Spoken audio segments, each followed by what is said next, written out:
So Jim Stanford is the director of our little Centre for Future work, and he has 20 years of experience plus in the Canadian manufacturing sector. So he sort of brought that experience into Australia, where we are looking at sort of terminal decline really in our manufacturing sector. It's quite terrible. Since 2008 we've lost 200,000 jobs.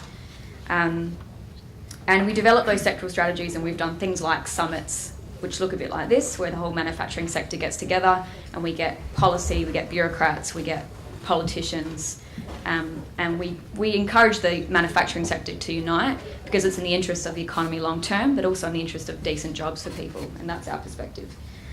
So I guess I'd like to applaud WPMA on the initiative of having this event also. So I'm going to speak to you about why manufacturing still matters, and it's not going to be a surprise to a manufacturing conference. Definitely our position is that manufacturing decline is not inevitable, and it's certainly not desirable. And I'm going to outline some of the classic tropes that are levelled at manufacturing, and also some of the key economic arguments as to why it's so important that New Zealand consider its future in manufacturing, and also what it needs to do to rebuild it. We do Twitter in our conferences. I'm not sure if that's what you guys do here, but this is my Twitter handle. Also, I'd like to apologise for my uninspired slides. There will be lots of presenters who'll put me to shame, but hopefully the content is interesting. The standard story is for countries that have lost their manufacturing base, hundreds of thousands of jobs lost, stable incomes down the drain, national economies having flow-on effects for productivity, stagnation in wages, rising trade deficits. There are some, in some quarters, economists and commentators, they applaud and even justify this decline, this industrial carnage, and they say, manufacturing is old, it's dying, on the way down, and free market forces will ensure the economy automatically specialises in other industries, and at any rate, government has no business in halting this natural and inevitable beneficial process even. And of course, this light-handed government rhetoric that we've been experiencing or talking about in our policy space for decades now has been at complete odds with concerted taxes, low corporate tax policies, as well as just general business-friendly environments, at the same time as giving a strong helping hand to certain industries. So I think it's important to recognise that there's difference between rhetoric and reality there. So here are the tropes that you'll hear often. Manufacturing is old, it's declining everywhere, so it's impossible to save. New Zealand, too expensive and remote to compete in manufacturing, and these are things that have been talked about a lot today. The market economy will automatically create new and better jobs, and the government has no business in picking winners or favouring certain sectors, and I will refute all of these, which is marked by big red crosses, just in case you didn't know. Manufacturing isn't old. Far from being old, we're actually seeing a massive resurgence post-GFC across OECD countries in advanced manufacturing. Indeed, some of the most interesting and exciting technological advancements are in manufacturing at the moment. As a sector, manufacturing has the highest levels of innovation of any sector and applies more technology in production. So you have to ask what kind of industry that's old does that. And crucially, when innovations are applied to any other sector, they have to use machinery and tools, which of course are manufactured products. Something to keep in mind. Manufacturing is not disappearing. Humans will always have material needs and wants that need to transform resources into material goods. And of course, these products that require lots of inputs that aren't just manufacturing, so tertiary inputs are required to make things useful and workable, but manufacturing is that essential link in the value-added chain. It provides us with the buildings we work in, the clothes we wear, the food we eat, and all the stuff of modern life. Global manufacturing output is actually growing, not shrinking, globally. And manufactured goods are the dominant component of international trade. It makes up 2/3 of all global trade. So far from declining everywhere, we're talking about decline in some places.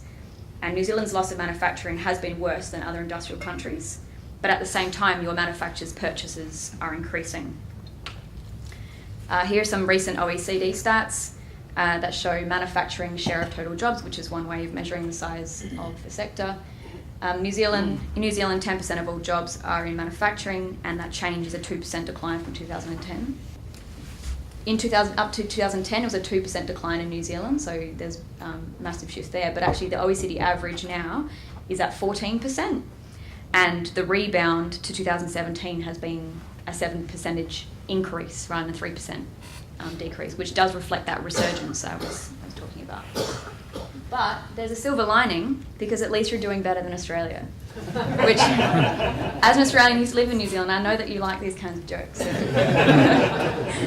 That's actually really sad. It's worse than what's coming up there as well. So it's almost a 10 percentage point decline we've had in the proportion of our employment share that's in manufacturing. Made even worse by the closing down of our automobile industry, which is in its final stages now. So being a small country, not always a disadvantage. In some cases, it's an advantage. And this is because you have a defined area with which you can concentrate your attention, your resources, you can build clusters and that critical mass. And there's in fact a whole new interesting school of economics that tries to understand, it's called island economics, and it wants to understand why countries just like New Zealand that are small and remote do so well, Ireland being one example. But there are other jurisdictions like Scandinavia, Israel, Chile, and Korea. Labour costs in New Zealand here are actually lower than in other industrial economies, and really New Zealand could be one of these success stories too, but the policy and the structures and the appropriate cost-benefit incentives have to be there to build and nurture key industries. Trade is never balanced or two-way, and that's been a big discussion today, is about the effect of trade policies on the sector. And free trade deals that have been struck with strong manufacturing countries have led to manufacturing deficits in New Zealand, which kill jobs. That's basically how it works. And many of these free trade deals have been struck by this basis of traditional theory in economics that says allows countries to compete on comparative advantage. And that theory says that you don't have to worry if you lose any industry because of imports, because you'll automatically get new jobs in other industries, and those new jobs will be better suited to your resource and your skill base. The only problem with this theory is, of course, that it doesn't work. And the only way it could work is if you think the market can fix unemployment, and we know that's obviously not the case, looking at our labour market at the moment. And of course, while we're sitting here twiddling our thumbs waiting for the magic hand of the market to fix what's happened in deindustrialisation, our labour markets are struggling, and we're looking at entrenched low productivity cycles, which I understand is where New Zealand is at the moment. Ex-World Bank economist Joseph Stiglitz, who came on a tour to Australia that was sponsored by the Australia Institute, which is part of the broader area I work, one of his key analyses of the US economy is that it was one of the biggest mistakes of government policy was to think that the private sector could manage deindustrialisation.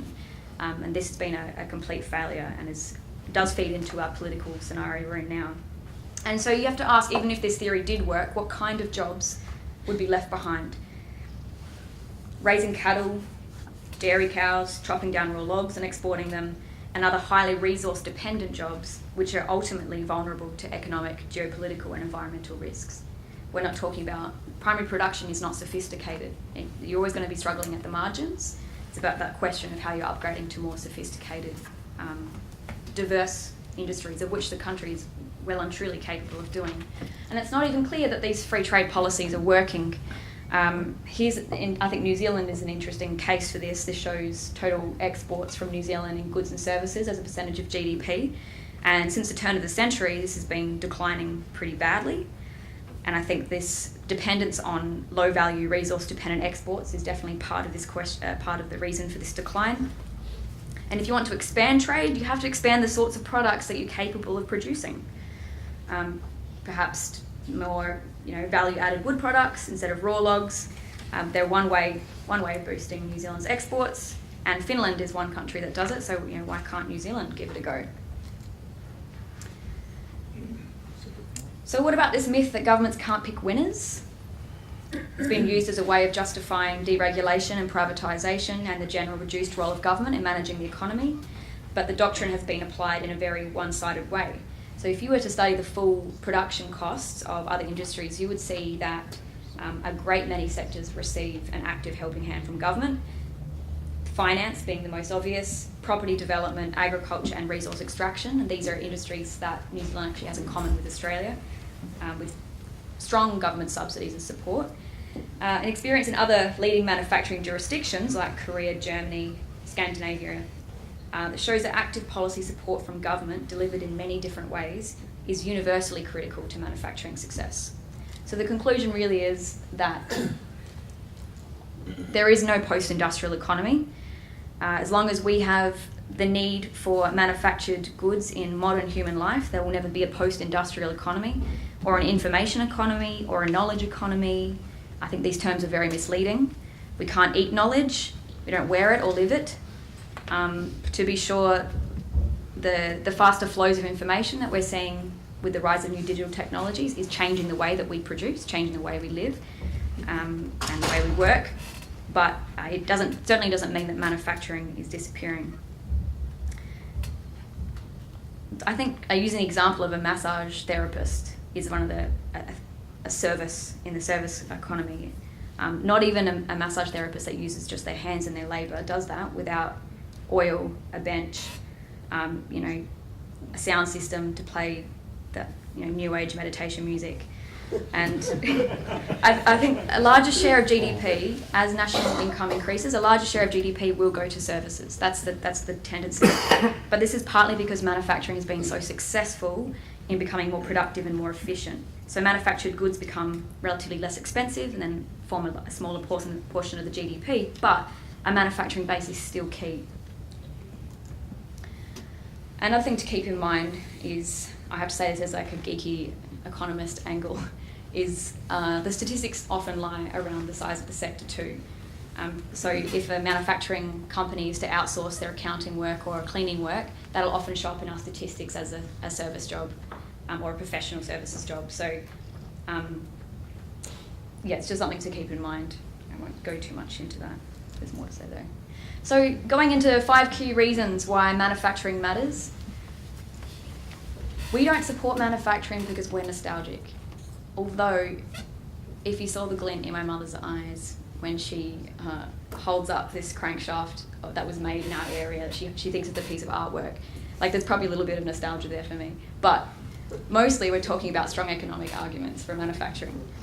And all of these have been coming up today, but I just want to bring them home. Innovation intensity, export orientation, strong supply chains, superior productivity growth, and better jobs and incomes. And that link between innovation and manufacturing is the strongest of any other sector. Almost 5% of manufacturing GDP is ploughed back into innovation, and this is because the manipulation and transformation of things is a generic task that's very open to technological improvement, mechanisation, and innovation. And for this reason, countries with very large manufacturing bases are also have the strongest innovation records. So taking Korea as one example, 1/3 of its GDP comprised of manufacturing, 4.3% of its GDP is ploughed back into research and development, which is huge. And this means without domestic manufacturing, innovation activity is stifled because there's nowhere to try out those innovations. It's not a matter of just having the ideas and thinking them up. This is what the knowledge economy mantra is about. You actually need an industrial environment that's stable and protected to be able to test those innovations. Manufactured goods have a disproportionate orientation to export. Over half of trade is in manufactures, and this is because of the physical properties of manufactured goods, because they're durable, they're tangible, and they package and they can transport well, and also from the efficiency benefits from economies of scale. So a country then that doesn't successfully build domestic manufacturing and export manufactures will be shut out of most trade and most exports. And this is something that many countries in the world know, who have strong manufacturing industry policies and position themselves for a share of the share of the action of this resurgence in manufacturing. Keeping in mind the graph I showed earlier of New Zealand's declining goods and services exports. Manufacturing matters because of its impact on domestic supply chains. manufacturing has the longest and most complex supply chains of any sector. Most manufacturers rely disproportionately on inputs of all kinds purchased from outside companies. Typically 50 to 90% of value add in manufacturers is embedded in those purchased inputs, which is far higher than in services. So major manufacturing facilities serve as anchors for many other activities and jobs, which create strong multiplier effects that are greater than in other sectors due to how elongated manufacturing chains are. One study in the US found or estimated that for every one manufacturing job, 7 jobs depended on that job. So, due to the greater potential for applying automation, tech and other forms of innovation that decrease labour inputs, and this is often typically about shifting from more repetitive manual work to more cognitive labour in manufacturing, the sector has a higher ongoing rate of productivity. Stronger domestic manufacturing can then lift productivity performance nationally, and I think the New Zealand experience confirms this in the reverse, in that your industrial base had declined, and now you're at this point of looking at national productivity levels and questioning what industry mix and makeup of the economy is going to allow you to claw out of this cycle. And I think manufacturing has to be at the forefront of that. Manufacturing matters because it provides better jobs and better incomes. And why is that? Because high productivity and faster export growth create a sustainable economic foundation for high and growing incomes. Capital-intensive production and also those production cycles are far more in line with long-term secure employment relationships. And this is why there are fewer part-time and insecure jobs in manufacturing, and also a stronger presence of unions that facilitate labour's role in the workplace. This restructuring of advanced economies away from an industrial manufacturing base towards more fragmented, low-wage, insecure and precarious work that's been marked by services has been an economic and labour market failure. I don't think we can take the role of manufacturing for granted and its role in lifting up the quality of labour and wages across the labour market. So adding this all up, we can conclude that resources can't do it all. New Zealand does need other exports to pay its bills in global trade. Demand for manufacturers is growing. Last year, $500 billion worth of manufacturers were purchased by New Zealand.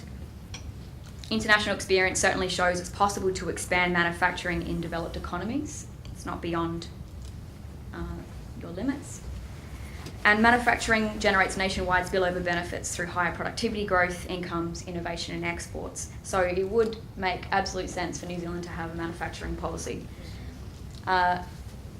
Here is just a list of 10 major policy levers available to government that were outlined in a paper that Centre for Future Work put out called Manufacturing Still Matters. It's on our website. I'd encourage you all to have a look. And a lot of these can be replicated in New Zealand. Some have been discussed today. I don't have time to go through them, but definitely things like public innovation research, investment in mission-oriented research linked to the sector, government procurement policy. I'm not sure what the procurement legislation is like in New Zealand, but that could be a really, that could wield quite tremendous power to support upgrading of production here. Public supports for investing in capital. So we had that previous segment on tax. I think something that wasn't talked about is maybe linking tax incentives to incremental investment spending. I definitely don't think a blanket low tax rate has worked. It's been proven in many cases. Australia is also a good example of that. Consistent public funding for skills training at all levels is a really important government policy. STEM and technical skills education in schools, after school, as well as life cycle of education for adult workers who want to return to study. These skills and education systems, as much public funding and support for those are really important. Australia is now looking at this reverse problem of a completely dismantled, privatised skills system, and now all of our occupations in the highest demand are for technical trades. And we've got, way too many kids with degrees, basically, and not enough that know how to do stuff with their hands. So doing that will allow the industry to be as advanced as it can be. Sorry to go over everyone. So my takeaways here: manufacturing, it's going to exist in the global economy for here and for the long run. The only question is, what will New Zealand claim of its share? Industrial decline in New Zealand has been worse than in other countries. It's been far from inevitable. Effective manufacturing industries have not been created in these other countries by sitting on one's hands, and the experience in other countries shows that there's an essential role of a proactive, hands-on, innovative government policy in getting the conditions right, just because there's so many levers, so many layers to making this work. Manufacturing decline here then reflects failure of political will rather than one of economics. A modern active and policy approach, let's get those ones going, could ensure that manufacturing makes a much stronger contribution to this point in New Zealand's political and economic sort of crossroads. I really see that there's a big possibility for manufacturing to play a role in its future prosperity. Yeah. Thank you.